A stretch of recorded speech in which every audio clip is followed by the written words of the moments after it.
This is a photograph by Maynard L. Parker of Lloyd Rocco's own home in the Briarcrest neighborhood of Mesa.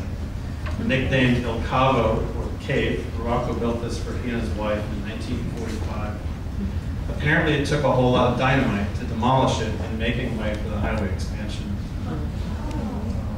One of only a handful of Harwell Hamilton Harris designed homes in San Diego County, the Leck residence of 1942 suffered under a succession of remodels by owners prior to being restored by architect Robert Mosier, a former apprentice to Harris.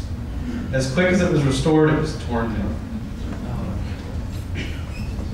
Lloyd Rocco's Grossmont Spec House, also known as the Ishikawa residence, in a photo by John Oldenkamp circa 1969, was demolished on May 12, 2007 after being purchased with the intent to build a senior living facility. 4.5 years later, it's still a vacant lot. The Capri Movie Theater was a mid-50s design by Beverly Hills architect Frank Grimes. In addition to showing movies, the lobby also doubled as a preeminent local art gallery, showing local works by Sheldon Kirby, Fred Hawks, Fred Hawley, etc. The first family residence by architect Henry Hester in La Jolla, this photograph by Julius Schulman relays its simple lines and materials. I'm sure it would not surprise any of you in this room that it is now a McMansion, as it sits within La Jolla's Country Club neighborhood. Showing off its wings and what the El Cortez Hotel was widely known for in 1956, the first exterior all-glass elevator has been returned to its former look. Also gone is the Starlight Room, the bar and the restaurant to be at in the late 1950s. Another photo by Julius Schulman. This one is of Paderewski, Mitchell and Dean's San Diego Airport Terminal 1, circa 1967. Gone are the indoor-outdoor seating areas and the archways and the cool signage for airlines like PSA. This photo by LA Times Home Magazine photographer Douglas Simmons highlights a University Heights home for the Centerfits by Homer Delowe.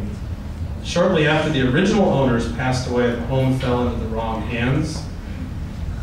It was intact completely, including the Joe Yamada design landscape before the people got hold of it. 1951, Jack in the Box, otherwise known as Russell Forrester calling it a machine for dispensing food, was recently remodeled, this one being on Washington.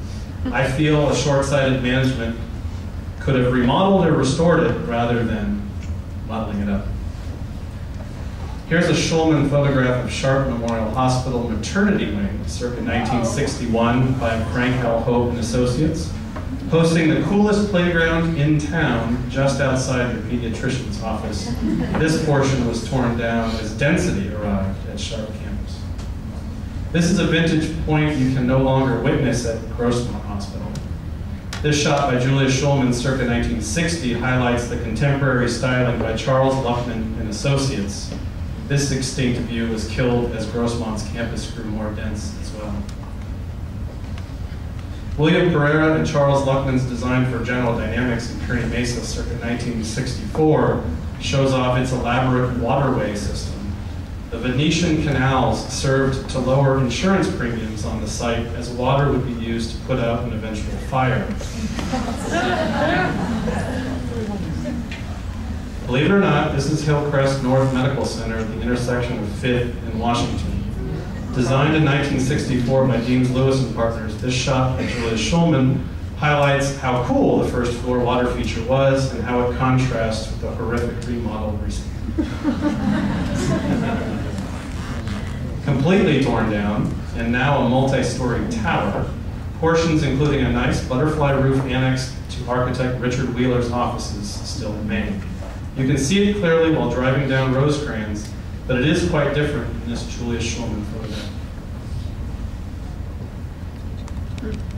This is Aztec Center Student Union Building, circa 1964, as shot by Julius Schulman. This was demolished in 2011 on the same night I happened to be giving a presentation with Mr. Mosier on his career in architecture. What can I say? I'd already had the slide ready to show, so when I got to this picture, he cried. If I asked, what would you think the lifespan of a small home, even if it was designed by Richard Neutra at Rancho Santa Fe, would be? The I.B. Van Sicklen residence by Neutra from 1952, as seen in this Julia Schulman photograph, never stood a chance. Richard Neutra's 1952 Marshall residence in Rancho Santa Fe suffered from years of remodeling until nothing was left. One could say at least we have the Schulman photograph, and we can look at them in nice coffee table books. I tend to differ.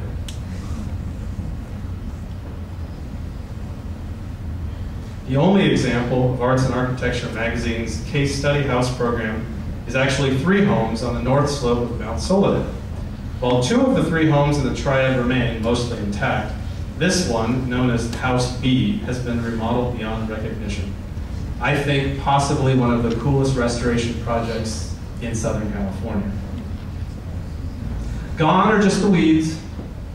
It took Louis Kahn about 6 years to design and build the Salk Institute, but he was left with a puzzling question when the building was done, which is what to do in the courtyard in between.